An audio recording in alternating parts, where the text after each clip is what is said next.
¿A quién no le suena esa sensación de tener un nudo en el cuello después de un día de locos? O ese dolorcillo en la mandíbula cuando algo nos frustra.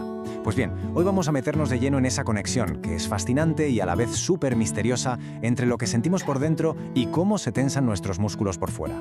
Es una pregunta que yo creo que casi todo el mundo se ha hecho en algún momento. ¿Por qué?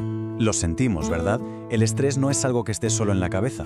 Parece que tiene como una dirección, un lugar físico. Se nos pone en los hombros, en la espalda, en el estómago. Pero, ¿y si esos nudos fueran algo más que una simple tensión? ¿Y si fueran en realidad la memoria física de nuestras emociones?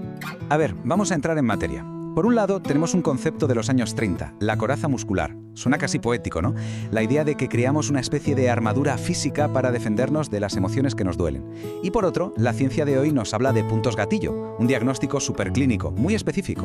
La pregunta que va a guiar todo este análisis es, ¿y si no son cosas opuestas? ¿Y si la ciencia del siglo XXI está sin querer confirmando una intuición de hace casi 100 años? Para poder entender bien esa conexión, lo primero es hablar el idioma de la ciencia de ahora. Así que vamos a dejar por un momento la coraza y nos vamos a centrar en el nudo. ¿Qué es exactamente esa zona que duele, que notamos bajo la piel? Pues mira, la definición clínica es muy precisa. Un punto gatillo es este pequeño epicentro de irritación que está dentro de una banda muscular que ya de por sí está tensa. Lo más curioso es que no solo duele ahí donde está, sino que puede referir el dolor, o sea, proyectarlo a otras partes del cuerpo. Y los hay de dos tipos, los activos, que duelen solos, sin que hagamos nada, y los latentes, que solo molestan cuando los aprietas, pero que, ojo, están ahí en silencio, quitándonos movilidad y flexibilidad. Y ahora viene lo interesante de verdad, que es, ¿por qué estos nudos no se van y ya está? Pues porque se montan su propio ecosistema para sobrevivir. Es un círculo vicioso perfecto, de manual. La contracción corta el riego de sangre, y eso hace que no llegue oxígeno. Esto crea una acumulación de residuos ácidos como una especie de sopa tóxica que irrita los nervios. Y claro, esa irritación manda la señal de vuelta para que el músculo siga contraído. El nudo se alimenta a sí mismo. Vale, ya tenemos la base científica moderna. Ahora sí, volvamos a esa idea de principios del siglo XX, porque es justo aquí donde las piezas del puzzle empiezan a encajar de una manera que es sorprendente. Wilhelm Reich, un personaje bastante polémico, pero un pionero sin duda. Se dio cuenta de que sus pacientes no solo hablaban de sus problemas, es que los llevaban puestos en el cuerpo. Él describió esta tensión crónica como una coraza muscular, una armadura que construimos para no sentir. Lo que él no podía saber es lo increíblemente cerca que estaba de describir la fisiología de un punto gatillo. Y esta tabla lo resume de una forma brillante. Vamos a fijarnos en las conexiones. Lo que Reich llamaba una coraza de defensa crónica encaja perfectamente con los puntos gatillo latentes, esa memoria muscular del estrés. La energía emocional que él describía, hoy la podemos medir, son químicos inflamatorios como las citoquinas o la sustancia P. Sus anillos de tensión se parecen de una forma asombrosa a los patrones de dolor referido que la medicina ya ha dibujado en mapas. Y aquí viene lo mejor. Los dos se dieron cuenta de que al trabajar físicamente sobre esa tensión se podía provocar una liberación emocional. Así que el punto clave es este, y la cita lo clava. La idea de que al apretar un nudo en un músculo se pueda liberar no solo dolor, sino un recuerdo, una emoción de rabia o de tristeza, ya no es una teoría rara. Es un fenómeno clínico que se observa y que valida esa unidad inseparable entre mente y cuerpo que defendía Reich. Vamos a hacerlo todavía más concreto. Si las emociones se guardan en el cuerpo, ¿tienen como un código postal?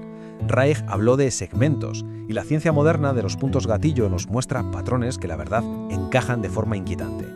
Pensemos en la rabia. El impulso natural es morder, gritar, para no hacer lo que hacemos, pues apretar la mandíbula. Reich lo llamó el segmento oral. Hoy sabemos que los puntos gatillo en los maseteros son una de las causas principales del dolor de mandíbula, de rechinar los dientes, el bruxismo y de muchísimos dolores de cabeza tensionales. La conexión es directísima. ¿Y qué pasa con la tristeza o el anhelo? Eso de tener el corazón roto, un nudo en el pecho, no es solo una metáfora. Reich describió el segmento torácico como una forma de aguantar el llanto, manteniendo el pecho tieso y la respiración muy corta. Clínicamente, los puntos gatillo en los pectorales e intercostales pueden llegar a imitar el dolor de un infarto y generar justo esa sensación de opresión que asociamos con el duelo. Y por último, el miedo. Sobre todo, el miedo a ser vulnerable, a entregarse. Reich lo relacionó con una pelvis tensa, como sin vida. Hoy en día, el dolor pélvico crónico es una condición súper compleja, pero se sabe que los puntos gatillo en el suelo pélvico y en los aductores son un factor clave.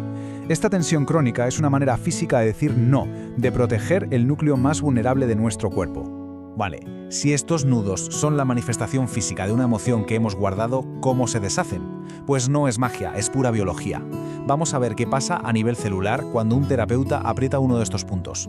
El héroe de esta parte de la historia es una célula que se llama fibroblasto. Es la célula principal de nuestra fascia, que es ese tejido que lo envuelve todo. Y tiene una habilidad increíble, es un mecanotransductor. ¿Qué significa esto? Pues que siente la presión física y la traduce a un lenguaje químico. Es el puente entre el tacto y el cambio real en el tejido. Vamos a ver el proceso. Cuando se aplica una presión constante, los fibroblastos la notan. Como respuesta, su esqueleto interno, que estaba rígido, contraído, se reorganiza y se vuelve más fluido. Es como si a nivel celular se ablandara la coraza. A la vez, dejan de producir esas sustancias inflamatorias de la sopa tóxica y liberan vasodilatadores que hacen que la sangre vuelva a fluir, limpiando toda la zona. Y ojo, esto no es inmediato, la biología necesita su tiempo. Los estudios apuntan a que hacen falta por lo menos entre 90 y 120 segundos de presión constante para que toda esta cascada celular se ponga en marcha. Es más un diálogo con el tejido que una lucha contra él. Y así, uniendo todos estos puntos, la intuición antigua, la bioquímica moderna, la biología celular, lo que nos queda es una visión del dolor y del bienestar muchísimo más integrada, mucho más completa. Es que, además, la ciencia está encontrando correlaciones muy claras entre ciertos rasgos de personalidad y la tendencia a tener dolor crónico. Niveles altos de neuroticismo, de ansiedad y, sobre todo, la tendencia a inhibir la expresión de las emociones son factores de riesgo. Y esto encaja a la perfección. Si la coraza es contener la emoción, pues quienes más lo hacen son más propensos a que esa tensión se acabe cristalizando en puntos gatillo. Con lo cual llegamos a la tesis central de todo esto. Los puntos gatillo no son un simple problema muscular. Son, en esencia, los ladrillos con los que construimos la coraza muscular. Son la prueba fisiológica de que el estrés y las emociones crónicas no se evaporan, sino que se quedan escritas en nuestros tejidos.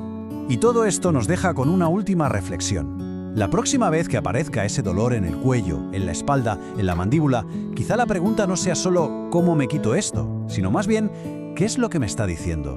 ¿Qué emoción, qué estrés, qué historia está intentando contar el cuerpo con su lenguaje secreto?